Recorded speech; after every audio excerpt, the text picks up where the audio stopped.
till I walk awake. Scream my mind, I shout. If you also want this watermark in a video, or we can say alternative of subscribe button in a video, then this video is just for you. In this video we are going to talk about how you can add this watermark in a video, so that if anyone touches it or move cursor on it, the subscribe button will pop up, so that anyone can able to subscribe you. So now to add watermark in a video, you can either do it from your channel page, or you can go to your YouTube studio. So if you click on the custom channel button, you will be directed to this page, and on clicking on the branding option and scrolling down, there is a setting from which you can add your watermark to your video.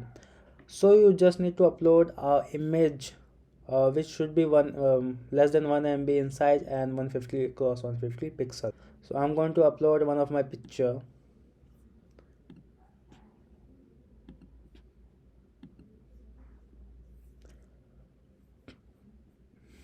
So I'm going to click on the done button, and after that you can choose any of the three options. If you want to add this watermark in the end of the video, you can click on you can choose this option.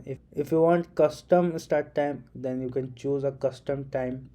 Let's say I want this watermark to show up at 30 seconds, or you can just add it to the entire video, so that it will appear in the whole video. After that, you will have to publish this, otherwise whatever you have done so far will be discarded. So don't forget to publish this. And now we are done with our setting of video watermark on our video. So that's all for the video.